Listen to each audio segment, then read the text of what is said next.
श्री राम जय राम श्री राम जय जय राम। पति सिर देखत मंदोदरी, मूर्छित विकल धरनी खसी परी। जुबती वृंद रोवत उठी धाई, तेहि उठाई रावण पहियाई। पति गति देखित करहि पुकारा, छूटे कछ नहीं बपुष संभारा। उरताड़ न करहि विधि नाना, रोवत करहि प्रताप बखाना। तब बलनाथ डोल नित धरनी, तेजहीन पावक शशि तरनी। देश कमठ सहि सकहि न भारा, सो तनु भूमि पर उभरि छारा। वरुण कुबेर सुरेश समीरा, रन सन्मुख धरि काहु न धीरा। भुजबल जितेहु काल जम साई, आज परेहु अनाथ किनाई। जगत विदित तुम्हारी प्रभुताई, सुत परिजन बल बरनि न जाई। राम विमुख असहाल तुम्हारा, रहा न को कुल रोवनिहारा। तब बस विधि प्रपंच सब नाथा, सभय दिसिप नित नावहि माथा।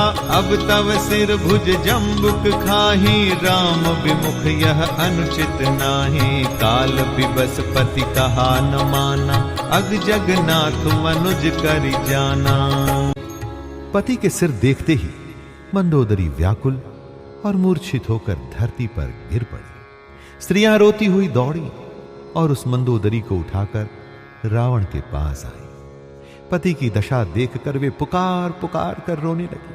उनके बाल खुल गए, देह की संभाल नहीं रही। वे अनेकों प्रकार से छाती पीटती हैं और रोती हुई रावण के प्रताप का बखान करती हैं। वे कहती हैं, हे नाथ, तुम्हारे बल से पृथ्वी सदा कांपती रहती थी। अग्नि, चंद्रमा और सूर्य तुम्हारे सामने तेजहीन थे।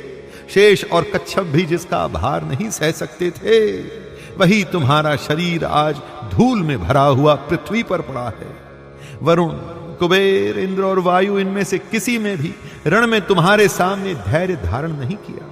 हे स्वामी, तुमने अपने भुजबल से काल और यमराज को भी जीत लिया था, वही तुम आज अनाथ की तरह पड़े हो। तुम्हारी प्रभुता जगत भर में प्रसिद्ध है। तुम्हारे पुत्रों और कुटुंबियों के बल का हाय वर्णन ही नहीं हो सकता। श्री रामचंद्र जी के विमुख होने से तुम्हारी ऐसी दुर्दशा हुई कि आज कुल में कोई रोने वाला भी न रह गया। हे नाथ, विधाता की सारी सृष्टि तुम्हारे वश में थी। लोकपाल सदा भयभीत होकर तुमको मस्तक नवाते थे, किंतु हाय, अब तुम्हारे सिर और भुजाओं को गीदड़ खा रहे हैं। राम विमुख के लिए ऐसा होना अनुचित भी नहीं है, अर्थात उचित ही है। हे पति, काल के पूर्ण वश में होने से तुमने किसी का कहना नहीं माना और चराचर के नाथ परमात्मा को मनुष्य करके जाना।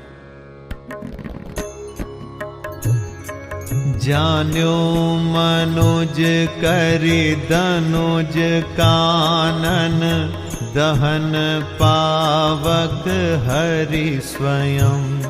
जेहि नमत शिव ब्रह्मादि सुर पिय, भजेहु नहीं करुणामयम्। आजन्मते पर द्रोह रत, पापौघमय तब तनु अयम्। तुम्हु दियो निज धाम राम, नमामि ब्रह्म निरामयम्। नमामि ब्रह्म निरामयम्। दैत्य रूपी वन को जलाने के लिए अग्नि स्वरूप साक्षात श्री हरि को तुमने मनुष्य करके जाना। शिव और ब्रह्मा आदि देवता जिनको नमस्कार करते हैं, उन करुणामय भगवान को हे प्रियतम तुमने नहीं भजा। तुम्हारा यह शरीर जन्म से ही दूसरों से द्रोह करने में तत्पर तथा पाप समूहमय रहा। इतने पर भी जिन निर्विकार ब्रह्म श्री राम जी ने तुमको अपना धाम दिया, उनको मैं नमस्कार करती हूं। आह नाथ रघुनाथ सम, कृपा सिंधु नहीं आन। जोगी वृंद दुर्लभ गति, तो ही दीन ही भगवान। सियापति रामचंद्र की जय, जगतपति रामचंद्र की जय। नाथ, श्री रघुनाथ जी के समान कृपा का समुद्र दूसरा कोई नहीं है, जिन भगवान ने तुमको वह गति दी जो योगी समाज को भी दुर्लभ है। मंदोदरी बचन सुनिकाना, सुर मुनि सिद्ध सबन सुख माना। अज महेश नारद सनकादि, जे मुनि बर परमारथ बादी। भरि लोचन रघुपति निहारी, प्रेम मगन सब भय सुखारी। रुदन करत देखी सब नारी, गयो विभीषण मन दुख भारी। बंधु दशा बिलो की दुख कीन्हा, तब प्रभु अनुजहि आयसु दीन्हा। लक्ष्मण तेहि बहु विधि समुझायो, बहुरि विभीषण प्रभु पहि आयो। कृपा दृष्टि प्रभु ताहि बिलोका, करहु क्रिया परिहरि सब शोका। कीन्ही क्रिया प्रभु आयसु मानी, विधिवत देश काल जिय जानी। मंदोदरी के वचन कानों में सुनकर देवता, मुनि और सिद्ध सभी ने सुख माना। ब्रह्मा, महादेव, नारद और सनकादि तथा और भी जो परमार्थवादी अर्थात परमात्मा के तत्व को जानने और कहने वाले श्रेष्ठ मुनि थे, वे सभी श्री रघुनाथ जी को नेत्र भरकर निरख कर प्रेम मग्न हो गए और अत्यंत सुखी हुए। अपने घर की सब स्त्रियों को रोती हुई देखकर विभीषण जी के मन में बड़ा भारी दुख हुआ और वे उनके पास गए। उन्होंने भाई की दशा देखकर दुख किया। तब प्रभु श्री राम जी ने छोटे भाई को आज्ञा दी कि जाकर विभीषण को धैर्य बंधाओ। लक्ष्मण जी ने उन्हें बहुत प्रकार से समझाया। तब विभीषण प्रभु के पास लौट आए। प्रभु ने उनको कृपापूर्ण दृष्टि से देखा और कहा, सब शोक त्याग कर रावण की अंत्येष्टि क्रिया करो। प्रभु की आज्ञा मानकर और हृदय में देश और काल का विचार करके विभीषण जी ने विधि पूर्वक सब क्रिया की। मंदोदरी आदि सब देई तिलांजलि ताहि, भवन गई रघुपति गुण, गन बरनत मन माहि। सियापति रामचंद्र की जय, जगतपति रामचंद्र की जय। मंदोदरी आदि सब स्त्रियां रावण को तिलांजलि देकर मन में श्री रघुनाथ जी के गुण समूहों का वर्णन करती हुई महल को गई। आई विभीषण पुनि सिरुनायो, कृपा सिंधु तब अनुज बुलायो। तुम कपीस अंगद नल नीला, जामवंत मारुति नयसीला। सब मिल जाहु विभीषण साथा, सारे हो तिलक कहे रघुनाथा।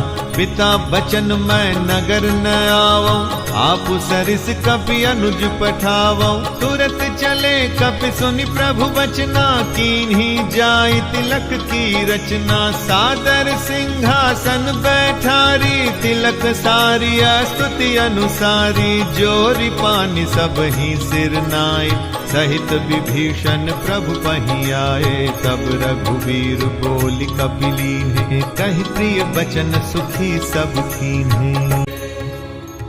सब क्रिया कर्म करने के बाद विभीषण ने आकर पुनः सिर नमाया। तब कृपा के समुद्र श्री राम जी ने छोटे भाई लक्ष्मण जी को बुलाया। श्री रघुनाथ जी ने कहा कि तुम वानर राज सुग्रीव, अंगद, नल, नील, जामवान और मारुति सब नीति निपुण लोग मिलकर विभीषण के साथ जाओ और उन्हें राज तिलक कर दो। पिताजी के वचनों के कारण मैं नगर में नहीं आ सकता, पर अपने ही समान वानर और छोटे भाई को भेजता हूं। प्रभु के वचन सुनकर वानर तुरंत चले और उन्होंने जाकर राज तिलक की सारी व्यवस्था की। आदर के साथ विभीषण को सिंहासन पर बैठाकर राज तिलक किया और स्तुति की। सभी ने हाथ जोड़कर उनको सिर नवाए। तदनंतर विभीषण जी सहित सब प्रभु के पास आए।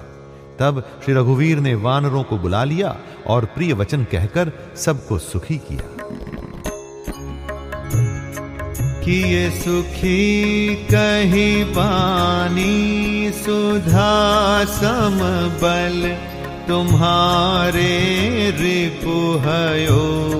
पायो विभीषण राज तिहु पुर, जसु तुम्हारो नित नयो, मोहि सहित शुभ कीरति तुम्हारी, परम प्रीति जो गाई है, संसार सिंधु अपार पार, प्रयास बिनु नर पाई है।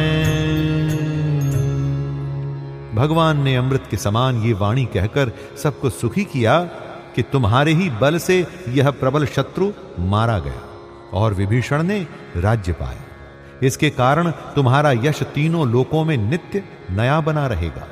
जो लोग मेरे सहित तुम्हारी शुभ कीर्ति को परम प्रेम के साथ गाएंगे, वे बिना ही परिश्रम इस अपार संसार का पार पा जाएंगे। प्रभु के वचन श्रवण सुनी, नहीं अघाहि कपिपुंज, बार बार सिर नावहि, गहहि सकल पद कंज। सियापति रामचंद्र की जय, जगतपति रामचंद्र की जय। प्रभु के वचन कानों से सुनकर वानर समूह तृप्त नहीं होते। वे सब बार बार सिर नवाते हैं और चरण कमलों को पकड़ते हैं।